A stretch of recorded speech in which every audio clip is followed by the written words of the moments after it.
अगली खबर भोपाल से हमें मिल रही है, जहां अब ऑक्सीजन की कमी नहीं होगी। ये बेहद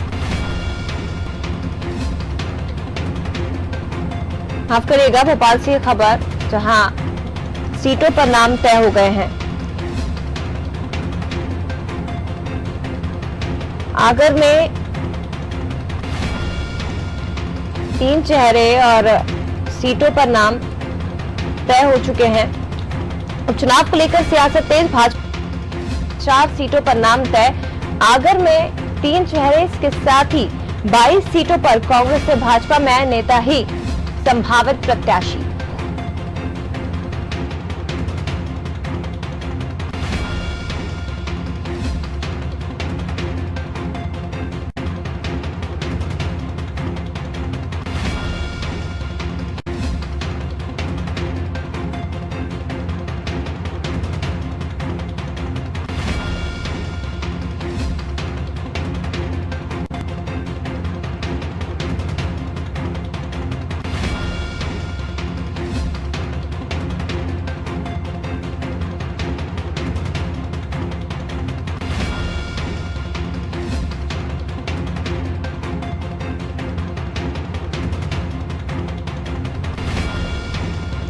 तो ये बड़ी खबर इस वक्त आपको बता रहे हैं, जहां आपको बता दें भाजपा में 5 में से 4 सीटों पर नाम तय हो गए और बाकी जो 22 सीटें हैं वहां के प्रत्याशी लगभग तय हैं, जो कि कांग्रेस से बागी होकर बीजेपी में शामिल हुए थे और इस वक्त शिवराज कैबिनेट में मंत्री पद पर हैं। सीधे वक्त करेंगे विशेष संवाददाता वैभव गुप्ता का, जो कि लाइव हमारे साथ ज्यादा जानकारी के लिए जुड़ गए हैं। वैभव जी, 22 सीटों पर नाम तो लगभग तय है, उसमें कोई संभावना है किसी तरह की सस्पेंस की जरूरत नहीं है, लेकिन जो 5 सीटें हैं, शेष 5 सीटें, उन सीटों पर कौन से नाम इस वक्त आगे चल रहे हैं और बीजेपी आला कमान की तरफ से क्या तय किया गया है?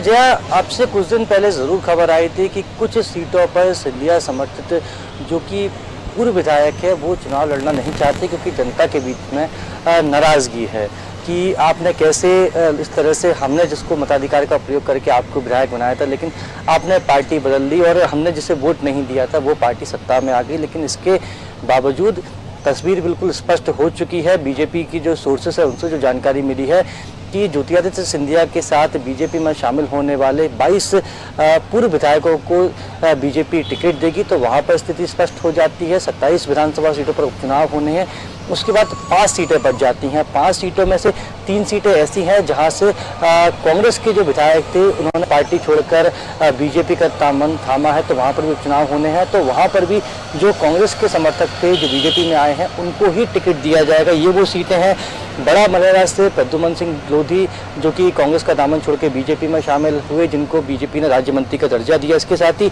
नेपा नगर से सुमित्रा देवी कासडेकर, मानदाते से नारायण पटेल, ये तीनों 22 विधायकों के शामिल होने के बाद बीजेपी में शामिल हो। इसके साथ ही जौरा पर बीजेपी की ओर से जो उम्मीदवार हो सकते हैं वो सूबेदार सिंह राजौरा। इसके साथ ही आगर जो भी विधायक के निधन से सीट खाली हुई है वहां पर रेखा रत्नाकर और बंटी ऊटवाल और प्रभु गहलोत, इन 3 नेताओं के नाम आगे चल रहे हैं और जल्द ही तस्वीर साफ हो जाएगी, किसी एक के नाम पर मोहर लग जाएगी। प्रतिपक्ष के बाद ऐसा माना जा रहा है कि बीजेपी इन पूरी 27 सीटों पर एक साथ प्रत्याशियों के नामों की घोषणा कर सकती है। हालांकि कांग्रेस ने बीजेपी से एक कदम आगे रहते हुए 15 सीटों पर अपने प्रत्याशियों के नामों की घोषणा कर दी और बीजेपी की ओर से लगभग तस्वीर स्पष्ट है कि 22 जो प्रत्याशी रहेंगे वो वही रहेंगे जो ज्योतिरादित्य सिंधिया के साथ बीजेपी में शामिल हुए हैं।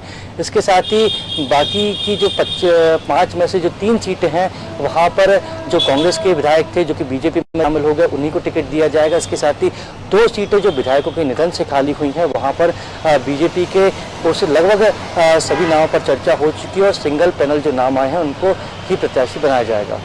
बिल्कुल, तो कांग्रेस ने भले ही नाम तय कर दिए हैं, नामों का ऐलान 15 सीटों पर कर दिया हो, लेकिन बीजेपी के नाम लगभग तय है। संभावित नामों की कोई इसमें लिस्ट नहीं है। संभावित प्रत्याशी जो इस वक्त कैबिनेट में है वही है और दूसरी तरफ जो बाकी सीटें हैं उन पर भी प्रतिपक्ष के बाद नामों का ऐलान बीजेपी की तरफ से कर दिया जाएगा।